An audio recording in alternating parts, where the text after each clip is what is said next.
any rate, interesting picture. Doesn't mean anything now until we can start putting things on the picture itself. Well, this is Wood Square. I don't know if you can read it very well, but this is William Chase here. This is William Chase here. And, whoa, most appropriately, the biggest dominating thing in downtown, coffins. There were other people in these buildings too, but that's really what shows. This is Solon Wood Store, as in Wood Square, where the name comes from. But these up here, and you'll see what happens. The old red house, but that's with the Lewis block. You and I know it now as the Oddfellows block, built by Lewis. And the building on the right was rotated. The left side was turned so it faced the square. That building was moved down Main Street to where the Scally block is, or the Sherman House is now. And that is Sophia's Restaurant, across the street from the Peking Chinese restaurant. And then it burnt, as many buildings did. So what that did, and that's about as close as I can do it. Let me go back. So this building was moved, that one turned around. So Felton Street, which didn't exist, was then laid out right there. So then we have this building, built 1870s by Lewis.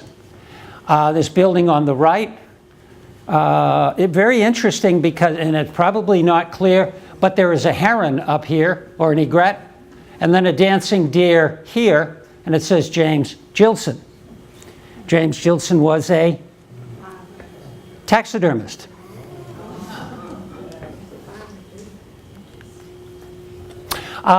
This building, which looks quite like the building that's there now, it isn't. It's much shorter, and then there is the Union Block just beyond it, a separate building. Okay, well, in the square itself, we got to move. This is a very early sketch of Solon Wood's store, built in the 1840s. Here is a photo of the store, and to place yourself, this is that Union Block you just saw, and the Oddfellows building is to the right. So we're standing in the square looking towards Cox Square, up Lincoln Street, up in that direction. Solon Wood, dry goods, not a term you hear much of anymore, but I love this. Parties purchasing housekeeping goods will be dealt with liberally. No idea what that means.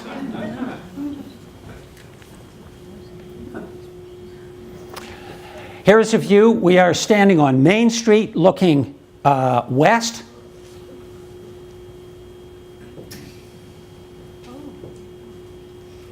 So that's where Wood's store was located. I didn't spend too much time on Main Street taking that picture, I'll tell you. Okay, and again, Jimmy was good enough. This is from the Oddfellows building, looking down towards the dam. Oh, the trees, the famous trees. I'll make no comment on that. I thought that was kind of slick. But that's about the best I can do for the footprint of Wood's store in the square. You know, it could have been a little bit, one way or the other, but that's as good as it's going to get. Okay, well, here's several different views. Here's pretty much the one that you just saw, but it was remodeled because here it was earlier in the 70s, and look at this. But just like we do ourselves, we remodel things. We change things all around. So it can easily get thrown off, especially on undated photos. We're looking up, here's the Washington Street Dam. We're looking up. Here is the building here. So it's from the left of these other views. Now, it's a little hard to see. In fact, it's very hard to see, but right there is a strange looking thing, and it's a watering trough. And some of you know where I'm going with this. That still exists. It's probably the only thing in the square that still exists. Where is it?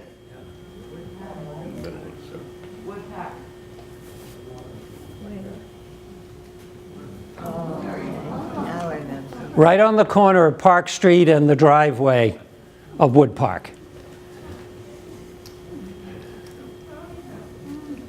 Next time you go, take a look. It's right there.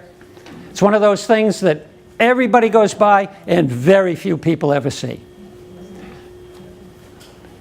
Okay, Solon Wood ran the store. This was interesting from a couple of reasons. You know, they bought, but it was sold to Brigham.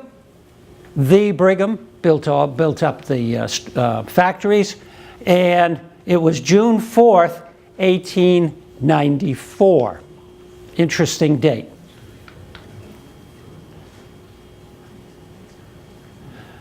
Okay, across the street from the fire station and the library,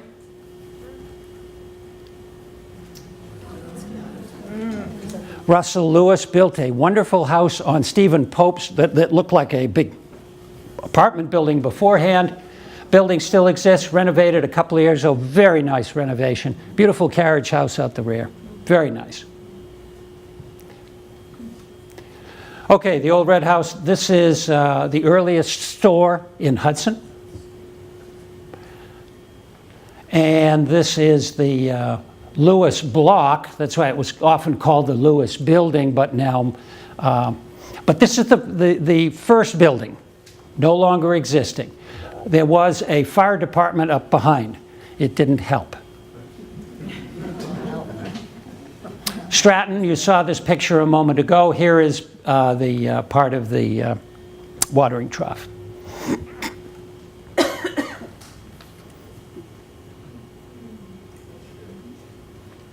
I think I can see Lorene waving right now. And Vic is probably scowling in there at somebody's haircutting. Okay, Russell Lewis built that building that you saw in the 1870s. He was a photographer, and one of the longest term losses to the town is all of the glass slides. There were apparently thousands that went in the Great Fire. Okay, here we are in Wood Square. Here's the Wood store. And here's Felton Street right behind. This is a lunch cart. Some of you, one or two of you may not remember the lunch cart, but why it became famous because of the guy who ran it. Bobby Leach. Oh, a name that's, oh, of course, Bobby Leach. Sure, I remember Bobby Leach. Because he went over Niagara Falls in a barrel. He was the third person to go over Niagara Falls in 1911. The first one, women's lib, was Annie Taylor in 1901. She made it. Second one didn't make it. And he did. Bobby Leach. There he is. Picture, and there he is. I mean, there's the falls. Oh, broke a whole bunch of bones. And the story goes, he went off to New Zealand, slipped on a banana peel, mangled the leg got gangrene, and he died. There were a number of lunch carts. They were quite common in those days. We had several on Main Street. Okay, here is the Mansion House. Be careful because there was a Mansion. This is the Mansion House. It was a hotel. Holden's Block here. What's at Holden's Block now? A bank driveway. I'm assuming the person who thought that was a good idea may no longer be with the company. but that was a personal view.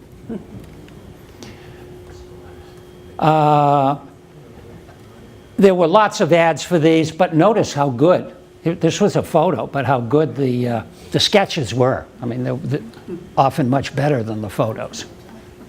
Well, on that site is the Woods building. Okay, here we are to the Great Fire. We're going to move, so we're going to burn down very quickly. 1894, July 4th. Where was everybody? 4th of July? They were at the trotting park. Where was the trotting park? Riverside Park's where the high school is. So everybody's way out east. And by the time they said, uh-oh, what's that smoke doing there? By the time they got back and the horses and ran, it was essentially too late. It was a huge fire, and this is an ad from the New York Times. I mean, this was a big, big deal. It burnt out approximately that much of downtown, really the heart of town. All kinds of stories about what happened. We had fire stations around. They really weren't much help. There were hydrants. Famous story of a hydrant in front of the Trowbridge. By the time they got there with the hose, they hitched the hose up. The fire burnt the hose. They couldn't turn the hydrant off. They lost the water supply. You know, I mean, just everything went wrong. Please hang on. This is, I'll read it really quick. This is from the Selectmen's minutes. Selectmen met at their room in the townhouse, transacted business had to be attended to for the starting of a fire in the barn back of the Chamberlain factory, caused a great damage to be done to our town. Fire was caused by boys playing with matches. That's where the idea started, but look who was the clerk. Trowbridge. And a little bit later, that same day, this is from the Selectmen to Mossman, commanding Company M. Whereas it has been made to appear to the Selectmen of Hudson that owing to a great conflagration that is raging in our town, and that military force is necessary to aid the civil authority, now therefore we command you that you cause your command, armed and equipped without ammunition and with proper officers, to parade at once at the townhouse, then and there to obey such orders as may be given. And they essentially had to patrol town. How did they summon people? In those days, bugles.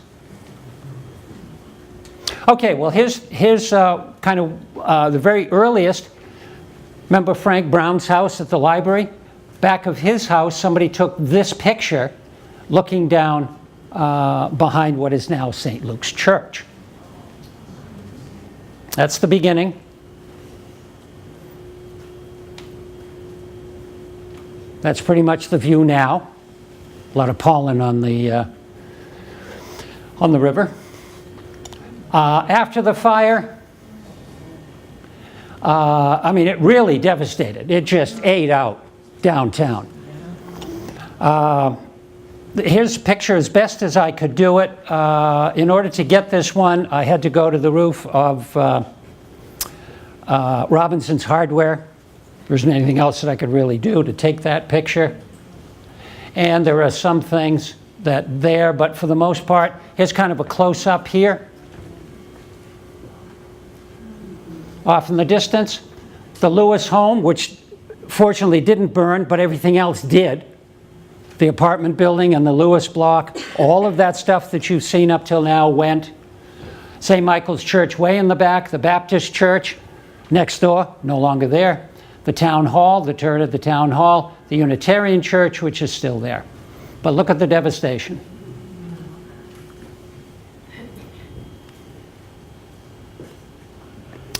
Later, they pulled all of this back. This was about the line of that Tin Pan Alley. Remember way back? They really took a lot. Here, well, I think I've labeled stuff. There was the Rotary. Well, what is now the Rotary? Felton Street. This house made it, and behind it is the old high school, 1882, which is now apartments. Fire station library will be here, and St. Luke's will be about there. And this was the Trowbridge factory. You saw that wonderful picture earlier. Okay, a view looking down Main Street, but look at this. We're standing in front of the fire station. If you can envision it, that's the town hall. Everything between the fire station and the town hall, gone.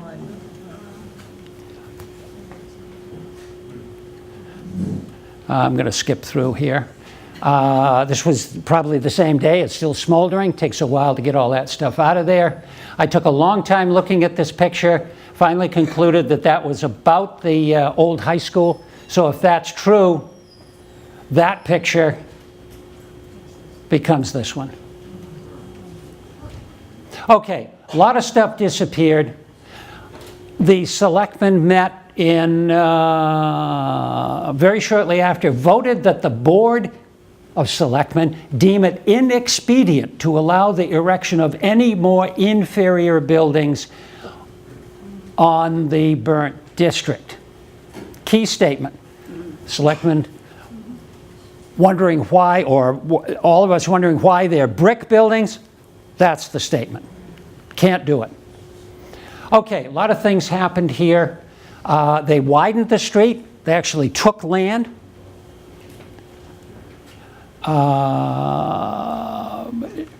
Reference inspection. You can't build crummy buildings. They had the county widen Main Street and Washington Street, much wider than they were in the early days. They paid Solon Wood $11,500 for the Rotary, because of course they owned the property, couldn't just take it. The fire station, our modern one. Let's see, this is Wood, 6 months after the fire. What building did Wood move into?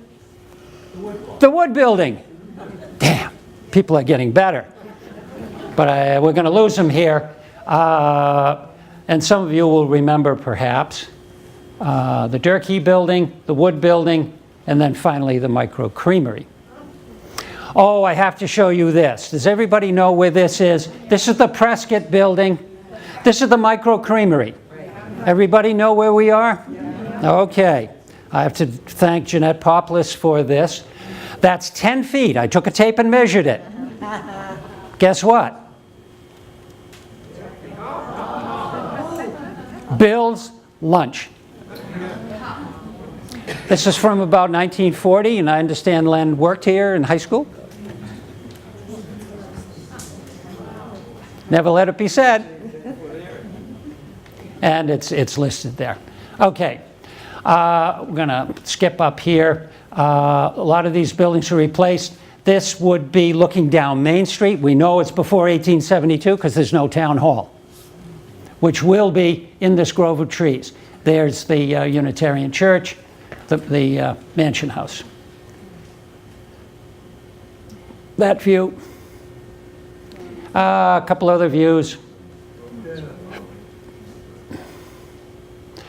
Okay, what we didn't mention, and I will not spend any time on here, thank God it's not done yet, are the railroads and the electric, which came through.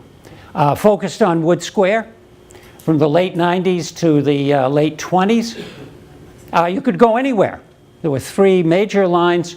They kind of went all over the place.